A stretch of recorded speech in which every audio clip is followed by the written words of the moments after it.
Earlier this week I was asked if I wanted to travel up to London to try out Minecraft Earth for the first time with the head of development of Minecraft Earth. That was a bit of a no-brainer for me. Of course I was going to say yes. So I grabbed my friend Josh, who's pretty handy with a camera. I'll put a link to his Instagram down in the description, and we tried our best to film the entire experience because I hadn't played Minecraft Earth at all. I hadn't touched it yet. All the people who went to the Creator Summit this year, they had some small hands-on experience, but unfortunately I wasn't able to make it to that event, so I had missed out on that. The only experience I had of Minecraft Earth was the same as everyone else's, where I'd seen it played at demos by other people at large events and things. So I was extremely excited to actually have it in my hands and see what it's like in the first person, because from what I'd seen, it looked incredibly impressive.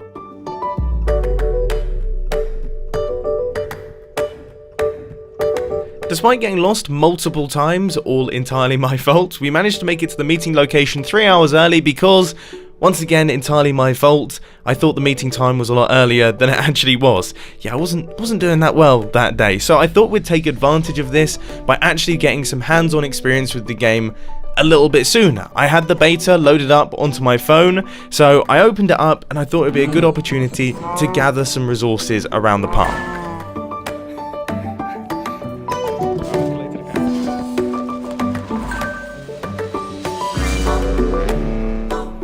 The basic premise is really quite simple, and it's very similar to Minecraft as a game. You have to go out exploring in your local area, gathering up resources that all end up in your inventory, and then you can take those resources home and use them in your build plates. Now, to explain what a build plate is, it's essentially an area in which you are able to build the things that you've gathered. So you can place it down in your house, you can place it down in your car, you can place it down wherever, in the middle of the street, and then you can start constructing things that other players are then able to see.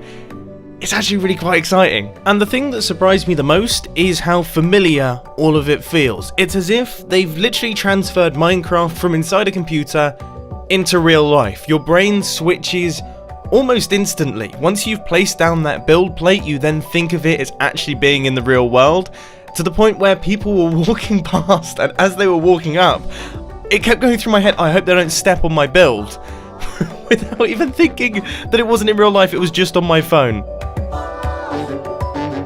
By this point, we'd killed enough time in the park to actually start making our way to the meeting. So we met up with Grian, got in contact with Sax, and we started working some things out. The hotel room where the demonstration was taking place was awesome. It had amazing views all the way out across London, and Sax essentially just came in, explained to us how Minecraft Earth was developed, their mentality behind developing it, and then gave us a brief explanation of how the demonstration worked, and then kind of left us to it to discover things for ourselves. It's so strange being able to, so I can see through the build. I'm looking past parrots.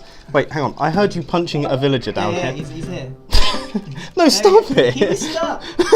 I can see you've got a sword out instantly. We've only just gotten into the world. He's stuck there. He's got to go. All right, well I'm gonna work on these parrots.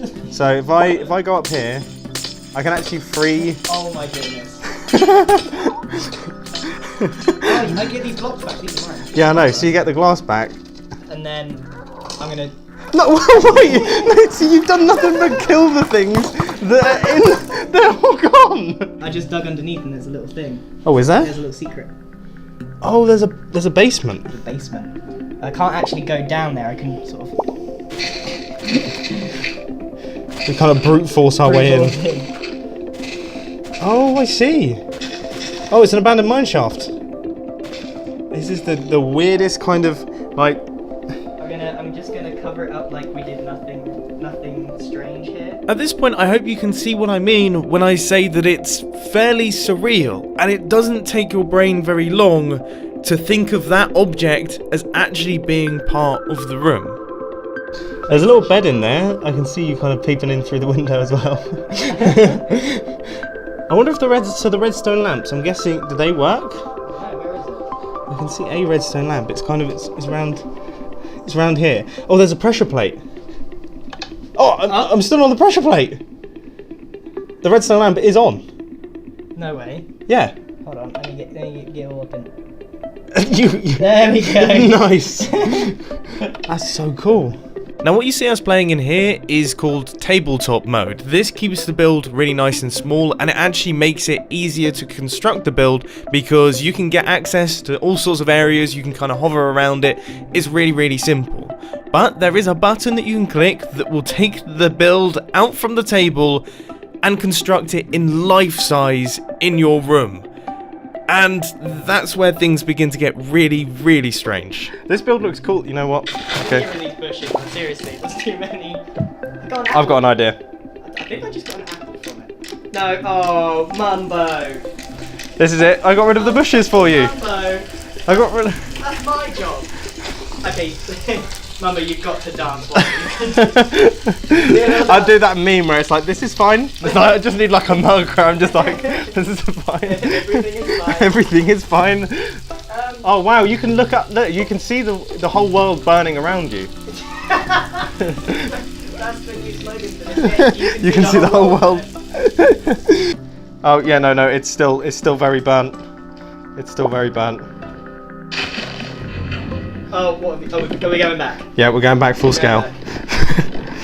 That is such a cool effect. It's the best animation ever, isn't it? Such a cool It coming out animation. and just being like... Hold on, let's put some pigs down. But just like the real Minecraft game, it's not all sunshine and rainbows, there is also some hostility involved, and that's where the adventures come in. Now we were able to activate this manually because we're doing the demonstration, but I believe that when the actual full version releases, these things will activate in hotspot areas so players can get together to try and defeat the things that are attacking you and also gather up lots of loot. However, don't hold me to that because, as you know, yeah, I'm not particularly good at remembering important information. Anyway, it was a lot of fun. I'll do the honours. There's a button here somewhere. And now we have spiders behind us. With no eyes. Do yours have eyes? No, mine don't have eyes. Right, I'm charging in. Wait. We got it. Dude, that was right underneath my feet. Wait, we need a bow. Get out of here. This is the strangest thing. This is just in a room. Is it at the bottom of a... Gotta angle it. Yeah, I know. You have to like kind of look around.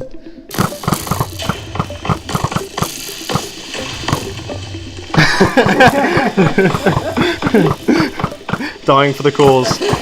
Yeah? Yeah, creepers on the table. Oh, Now they're much cuter and much more manageable. So the demonstration in the hotel room completely blew me away, to be frankly honest with you. I didn't know what to expect, but I wasn't expecting it to be as good as that. However, the weather was lovely, so we thought it would be a good opportunity to take it outside and also take a look at the resource gathering element of the game, because obviously this is a huge part of it. When you're playing Minecraft and you're trying your best to do impressive builds, as I'm sure you all know, you spend 90% of your time resource gathering. The way that it works is these little rock piles, trees or chests generate throughout the world. You have to walk within a certain radius of them and then you can tap them to actually collect the items on the inside. Now one thing that I found really interesting is that we were in Hyde Park that doesn't really have any major road systems or anything like that, but the paths were all mapped out in Minecraft Earth. And that means that, as you may notice, a lot of the resources that are available in the nearby area actually generate near the path, so you're not having to go off into the wilderness to gather things.